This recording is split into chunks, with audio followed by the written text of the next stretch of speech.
Tama na. Huwag ka na magalit. Ayos naman ako. Paglalambing ko na lang para hindi na uminit ang ulo nito. Damn no! Umigting ang panga nito na seryoso talaga ang galit. Bakit na naman? Mukhang galit pa rin ito. I can't calm down when your dumb new boss is sneaking around over you. Malakas ako napasinghap sa sinabi nito. Diyos ko po, wala na. Ito na. Lumabas na ng tuluyan ang galit nito. Naibaba ko ang aking paningin sa kanyang magkabilang kamao na ngayon ay nakakuyom na. Nabitawan ko ito sa pagkakayakap at niyakap na lamang ang aking unan. Huwag kang magalit. Mahina akong salita na halos ayaw nang lumabas mula sa aking bibig. Langya, sabi ko huwag kang makikipag-usap sa mga lalaki.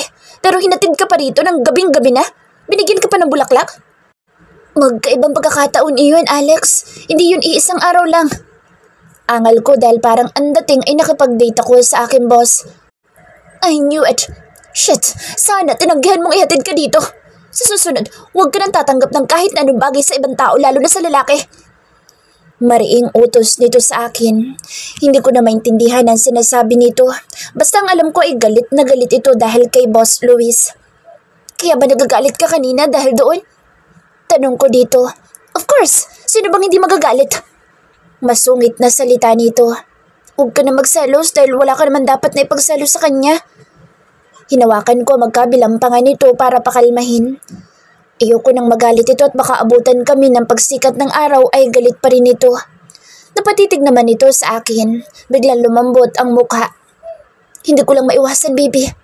I'm so in love with you and I can't teach myself not to jealous. Then I'll teach you. Mahal kita kaya huwag ka na magselos. Lambing ko dito. Marahan niya akong hinalikan sa aking noo.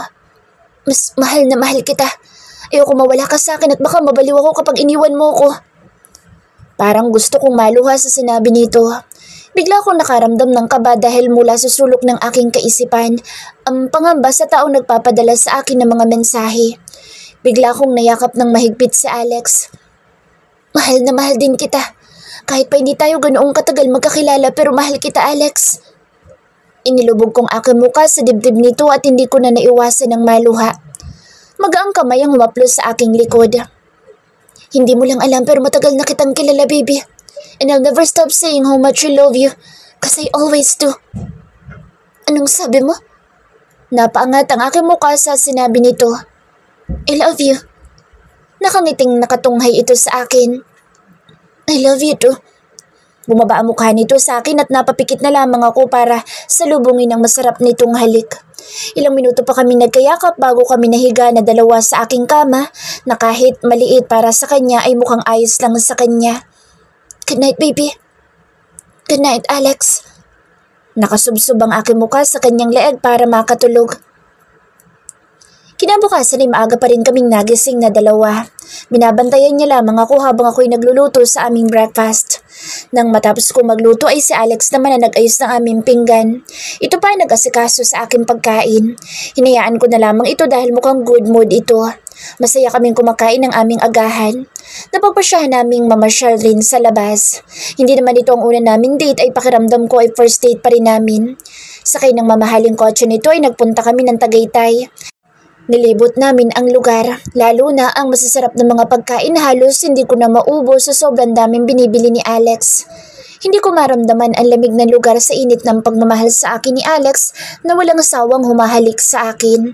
Ako na lamang ang pumipigil dahil masyado na itong bulgar at nakakahiya sa mga taong napapasulyap sa amin. Ang kaso nga lang mabilis magtampo ang kurimong na ito. Hindi lang makahalik sa akin sasabihin ay hindi na agad mahal. Para itong bata, kung tutuusin mas matanda ito sa akin ng 7 taon pero ang lakas makaselos sa kunting bagay. Pinagbibigyan ko na lang para walang away. 9:00 na ng gabi nang makauwi kami sa amin.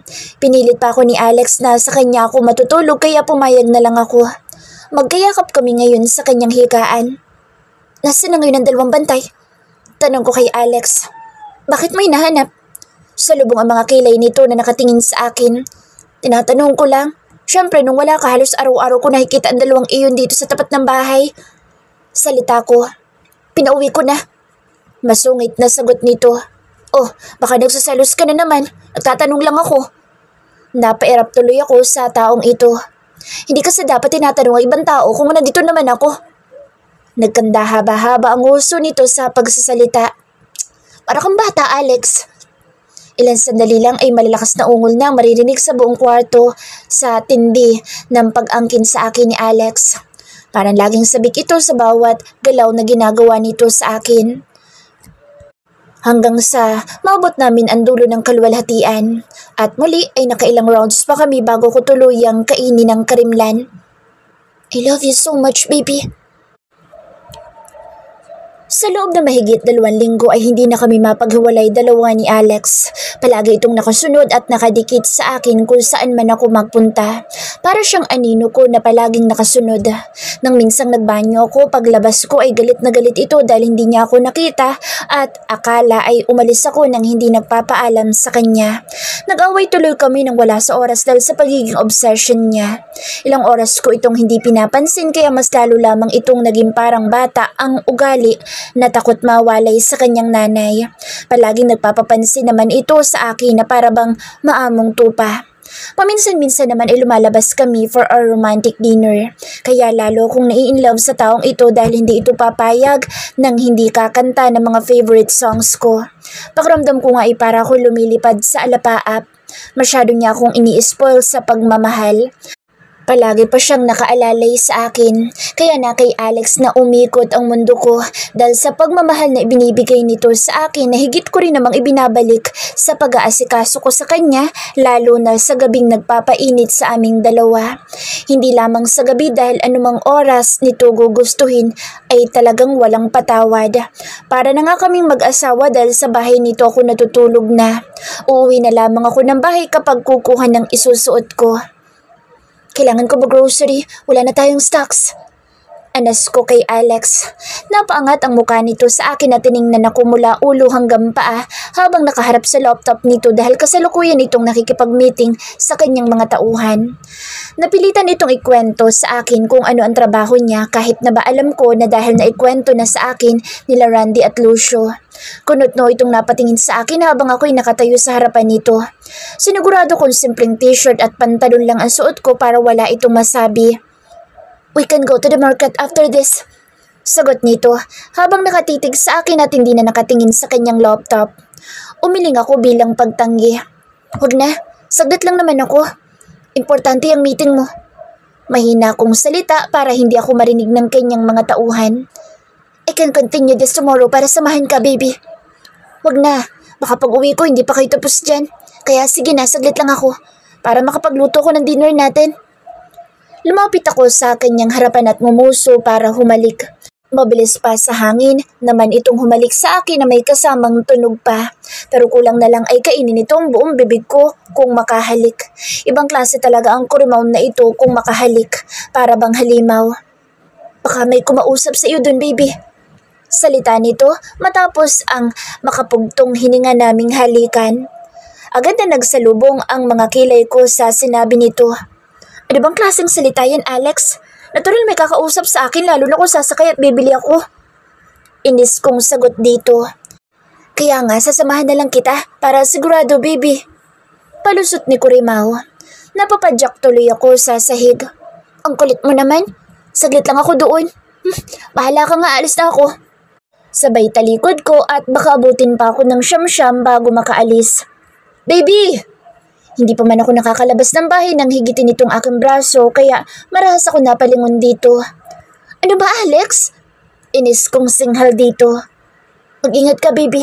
Tawagan mo agad ako kapag may kahinahinala sa paligid mo, okay? Malambing na ang boses nito. Mamimili lang ako ng stocks natin at hindi ako mangingibang bayan. Grabe ka namang makapagabilin sa akin. Just to make sure you're safe, baby. Gusto ko uuwi ka ditong kompleto ang hibla ng buhok mo at walang galos. Napamaang na lamang ako sa sinabi nito. Mag-ingat ka, baby ko. Sabay sunggab sa aking labi. Napatango na lamang ako at tumalikod na dito. Tulala ako habang naglalakad palabas ng village. Grabe talaga ang Alex na iyon, as if naman may mangyayari sa akin na masama. Kung inaalala niya ang nakaraan mula sa pinsan ko, hindi na ako pwedeng magpatalo mula sa babaeng iyon. Nakasakay naman agad ako ng taxi at bumaba sa isang hypermarket. Namili lang ako ng kulang sa amin dahil meron pa naman kaming stock sa bahay ni Alex. Ang kailangan ko na lang ay mga meats and seafoods. Ganun na rin ng mga fresh vegetables and fruits. Matapos kong magbayad sa cashier ay pinilagay ko sa malaking eco bag ang aking pinamili na talaga namang may kabigatan. Palabas na ako para maghintay ng taxi na may lumapit sa aking lalaki. Naka-formal attire ito na para bang galing sa isang business meeting. Miss Arian Sandoval? Bungad na tanong nito sa akin. Nagulat ako dahil sa pagtawag nito sa aking pangalan. Napatikwas ang isang kilay ko. Am I right your name is Arian Sandoval? Pag-uulit na tanong nito sa akin. Bakit? Sino ka ba? Mataray kong tanong dito. Tiningnan ko pa ito mula ulo hanggang paa at hinusgahan ang itsura nito. Tumikim muna ito bago nagsalita. I'm sorry. The last one, when we met, I still didn't introduce myself. My name is Oscar Javier, a butler of a family sugar. Inabot nito ang kanang kamay sa akin para makipag-shake hands.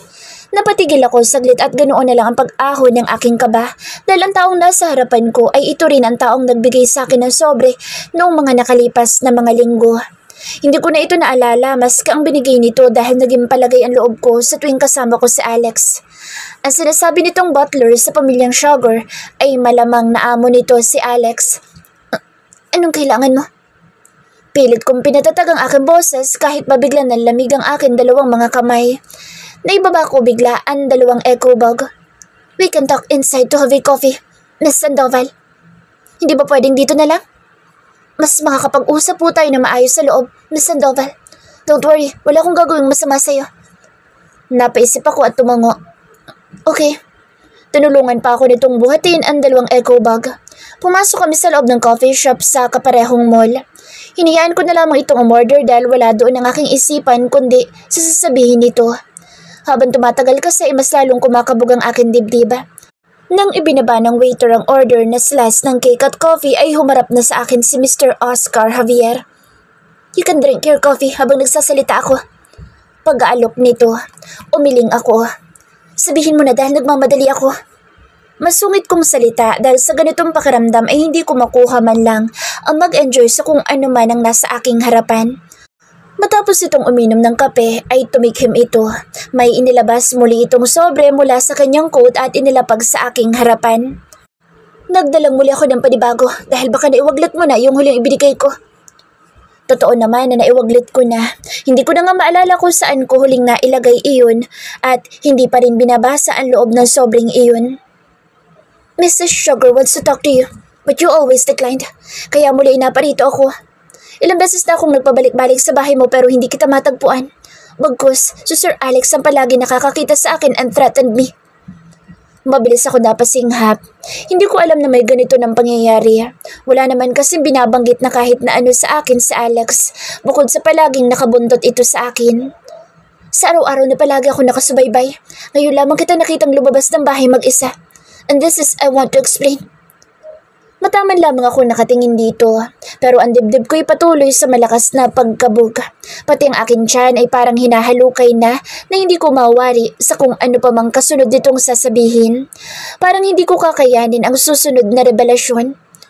Si Sir Alex ay malapit ng kasal ilang araw mula ngayon sa kanyang fiancé. Parang tumigil sa pagtibok ang aking puso nang marinig ko ang salitang iyon. At itong sobrang ito ay nasa loob ang kanyang wedding invitation. Sa katunayan niyan ay palagi kang tinatawagan ni Mr. Sugar para itigil na ang pakikipagrelasyon mo sa kanyang uniko iho. Ayaw kitang masaktan, Miss Sandoval, pero yun ang katotohanan. Bago mo pa siya nakilala ay matagal na silang engaged ni Miss Tiffany White. Parang sumabog na bomba sa aking pandinig ang bawat salitang binibigkas ni Mr. Javier sa akin. Hindi ko man lang kayang kumurap man lang, lalo pa at pati paghinga ko ay nakalimutan ko na. Ang aking puso ay para bang tinaga ng itak sa sobrang sakit na hindi ko mawari. I'm sorry to tell you, Miss Sandoval. Alam ko nakabantay lang palagi sa iyo si Sir Alex, pero sana ikaw na lamang ang umalis. Kahit ayoko makita kang nasasaktan ay dahil wala akong magagawa. Dahil ilang araw mula ngayon ay aalis na rin si Sir Alex at iiwan ka. Kaya ngayon pa lang sana'y bumitaw ka na. Yumuko ito at may inabot muling isang sobre at inilapag sa aking harapan. This check is for you, so you can have a new life and move on. Name your price. Biglang umahon ang aking galit sa sinabi nito. Anong akala nito sa akin, mukhang pera? Hindi ko kukunin iyan dahil hindi ako mukhang pera. Kung gusto kong ilayo ng pamilya ni Alex mula sa kanya, ay kaya kong gawin ng walang involved na pera. Tumayo ako. Kinuha ang 2 eco bag. Walang paalam akong umalis sa harapan nito. Miss Sandoval! Tawag nito sa akin ngunit hindi na ako lumingon pa. Nagmamadali ang mga hakbang ko para lang makalabas sa lugar na ito. Mabuti na lamang ay may humintong taxi at agad ako sumakay. Sa loob ng sasakyan ay lumabas ang lahat ng aking emosyon. Hindi ko napigilan ang humikbi ng malakas. Ma'am, ayos lang po ba kayo? Biglang tanong ni Manong driver na panay ang tingin sa kanyang salamin paharap sa akin. Hindi ako sumagot bagkus lalo lamang akong umiyak ng husto. Dahil kapag hindi ako umiyak ay baka hindi ko na alam ang mangyayari sa akin sa sobrang sakit at bigat ng aking dibdib. Hindi ko na napansin na huminto na ang taxi at nagsalita sa Manong driver. Sige po ma'am, iiyak niyo lang po muna kung ano man po ang sakit at bigat na nararamdaman mo ngayon. Dito lamang po ako sa labas hanggang sa gumaan ang iyong pakiramdam. Lumabas na rin si Manong driver at nakita ko pang umupo ito sa isang upuan na para bang magpapahinga. Mas lalo lamang ako umiyak ng husto. Kaya pala ganoon na lamang kung palaging nakabuntot sa akin si Alex ay dahil palaging nakaabang sa akin ang kanilang bottler. Palagi din kaming namamasyal para hindi kami makita nito. Ngayon ako nagsisisi kung bakit hindi ko agad binigyan ng pansin ang sobrang bigay ng bottler sa akin ng nakaraan. Hindi ko rin pinapansin ang mga tawag at mensahe ng magulang ni Alex. Hindi ko alam na meron na pala itong fiancé at malapit na silang ikasal. Kaya pala kahit kailan hindi ito nagbabanggit tungkol sa pamilya nito o kahit sa mga ex nito. Dahil may itinatago ito sa akin. Kaya pala halos ayaw niya akong paalisin ng bahay nang hindi siya kasama katulad na lang kanina na gusto niya pa akong samahan dahil meron pala itong itinatago. Pero bakit ganoon? Kung ituring niya ako ay para bang akong reyna ng buhay niya. Palagi niya ipinaparamdam kung gaano niya ako kamahal. Sa isipang ikakasal na ito sa iba ay pakiramdam ko ay malapit na akong mamatay. Buong buhay ko'y puro sakit na ang naranasan ko nang nawala ang aking magulang. Natuto akong lumabang mag-isa kahit na halos buong paligid ko na ang kaaway ko, lalo na sa aking mga kamag-anak. Akala ko matapang na ako sa paglipas ng panahon. Ngayon lang ako sumubok magmahal pero hindi ko akalain na ganito lang ang mangyayari sa akin. Hindi man lang ako nag-isip sa kung ano pa mang kahihinatnan ng mga desisyon ko sa buhay. Madalas akong gumawa ng storyang love story pero ang sakit ay dahil lamang sa aking imahinasyon at ibang-iba sa totoong buhay. Para akong dadalhin na kay kamatayan sa sobrang sakit. Anong gagawin ko? Parang hindi ko na kaya pang umuwi at makita pa sa Alex na sobrang sakit ang ginawang panluloko sa akin. Wala man lang ako magawa para sa aking sarili. Parang pinipiga ng hustong aking puso at parang ayokong huminga ng maayos. Hindi ko alam kung ilang minuto o umabot na ng 1 oras ako sa upuan na iyon sa kakaiyak. Inayos kong aking muka na punong-puno ng luha at nagpasya na lamang na bumaba. Nakakahiya rin kay Manong driver na naghintay sa akin ng matagal. Bumaba ako buhat ang aking dalang eco bag. Mabilis na lumapit sa akin si Manong driver. Ma'am, saan po kayo pupunta? Takang tanong nito. Mabilis kong inabot ang 2,000 dito at halatang nagulat ito sa akin.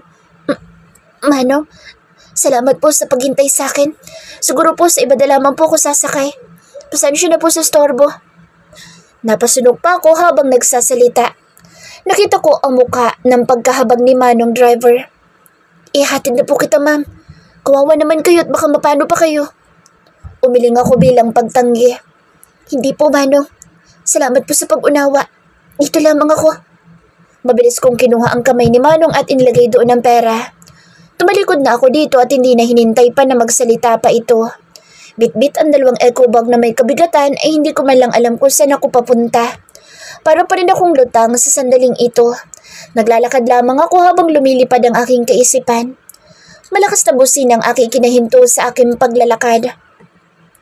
Aryan! Boses na pamilyar sa akin kaya napalingon ako. Si Sir Luis.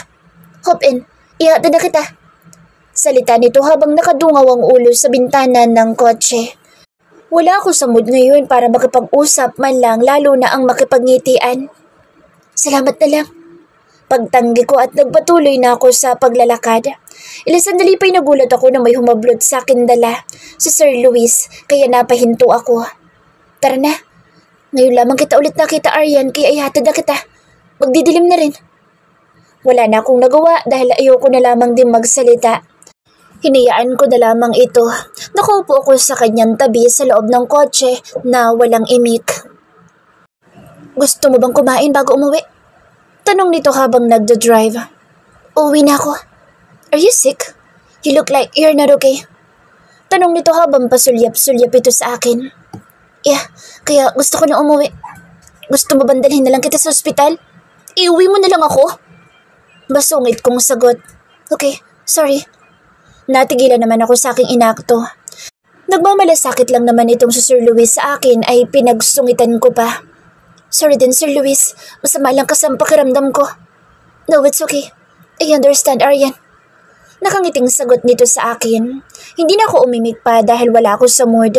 Nang makarating ay agad na bumaba si Sir Luis para pagbuksan ako ng pintuan. Kaya nagpasalamat ako. Saktong pagbaba ko ay umalingaw-ngaw ang boses ng taong siyang nagpasakit sa aking puso. Aryan! Si Alex.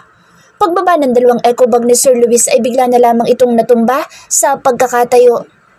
What did you do to my girlfriend? Malakas na bulyaw ni Alex kay Sir Luis na ngayon ay nakasubsob sa semento. Malakas ako napatili at mabilis na dinaluhan si Sir Luis para itayo. Pero bago pa ako makalapit kay Sir Luis ay binuhat ako ng matigas na braso sa aking bewang palayo dito.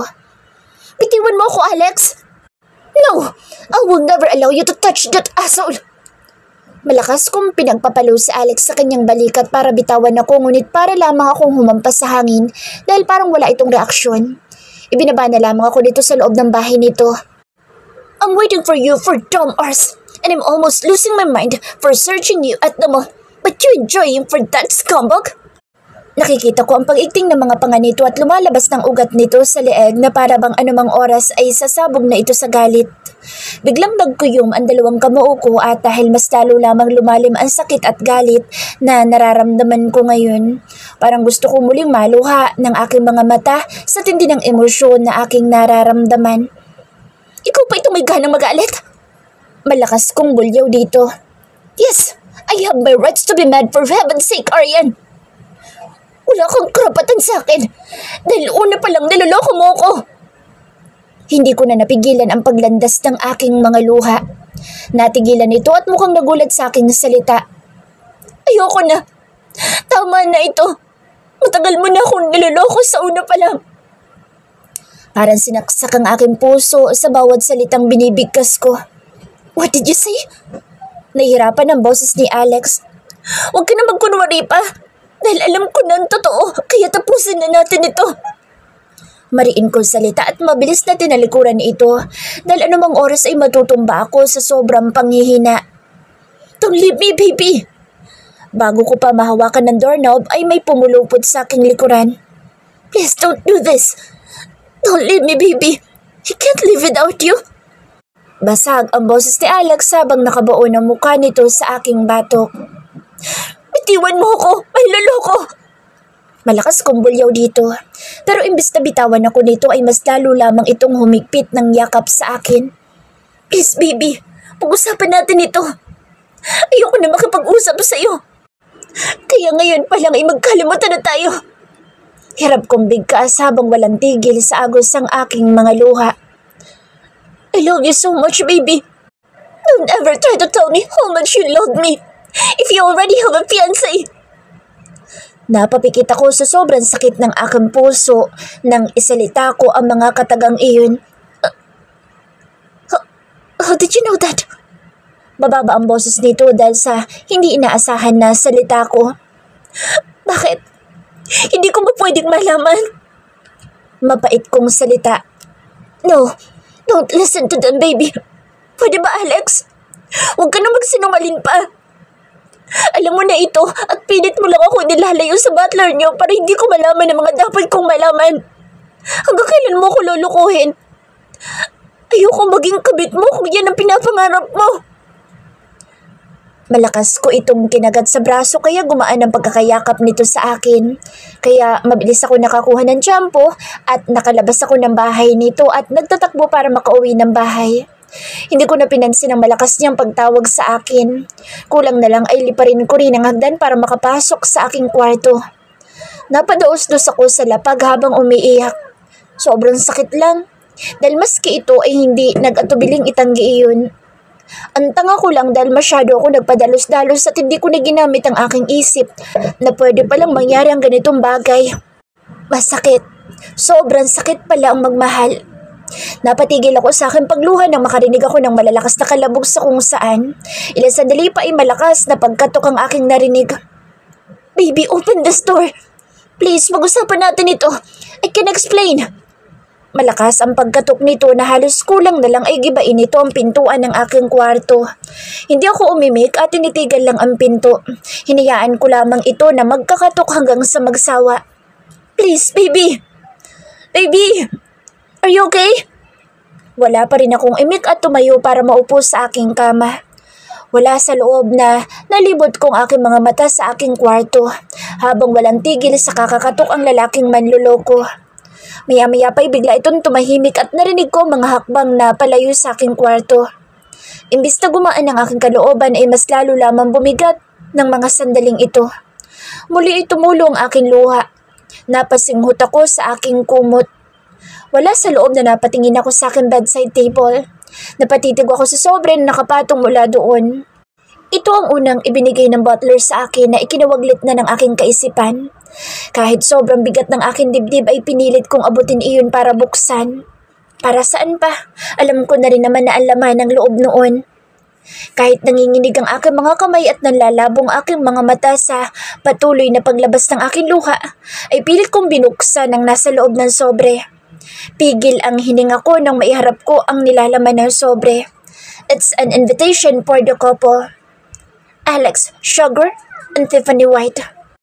Nang hihina na nabitawan ko ang hawak na invitation. Tama nga na ilang araw na lang mula ngayon ang petsang ikakasal na ito sa ibang babae. Bumagsak ang invitation sa sahig. Bigla akong naawa sa aking sarili. Hindi man lang talaga ako nag-isip ng tama.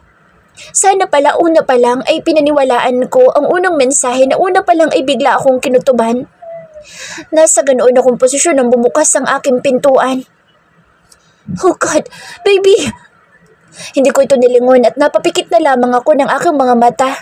Lalo na nang maramdaman ko ang pagyakap nito sa aking likuran. Baby, I can explain. Don't cry.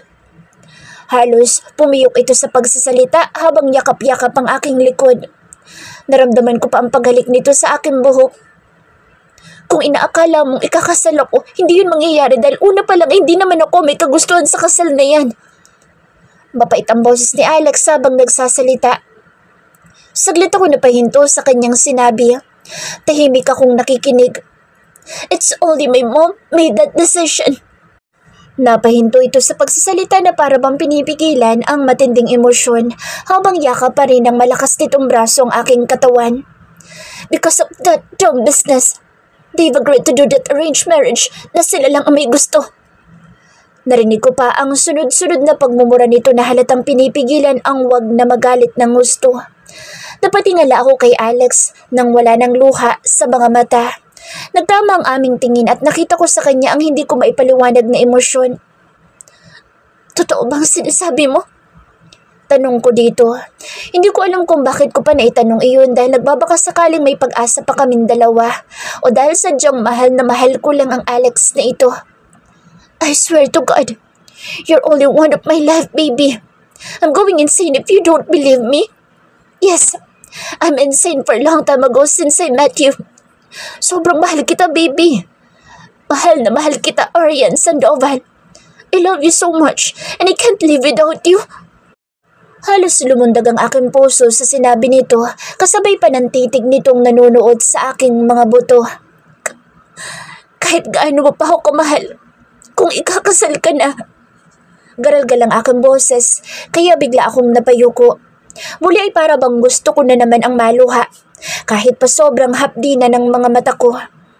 I promise you that it will never happen, my baby.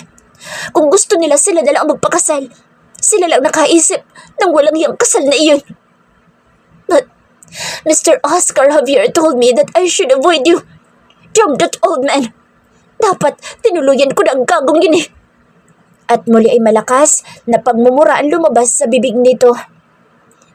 He handed me the check and told me that I can name my price. Wala sa loob na sumbong ko rito. Isa pang malutong na pagmumura ang namutawi sa bibig ni Alex. Biglang dumilim ang mukha nito. Bigla itong tumayo at dinukot ang cellphone sa kanyang bulsa. Napatitig na lamang ako sa galaw nitong galit na galit. Ilan sandali lang ay may kausap na ito. Hindi ko maintindihan ang mga sinasabi nito dahil sa ibang lengguwahe ito nagsasalita. Pero base sa boss nito ay para bang papatay na ito ng tao. Bigla akong nangilabot sa boss nitong nakakatakot. Hindi kasi ito ganito kumagalit. Para bang may nabuhay na halimaw sa kanyang pagkatao.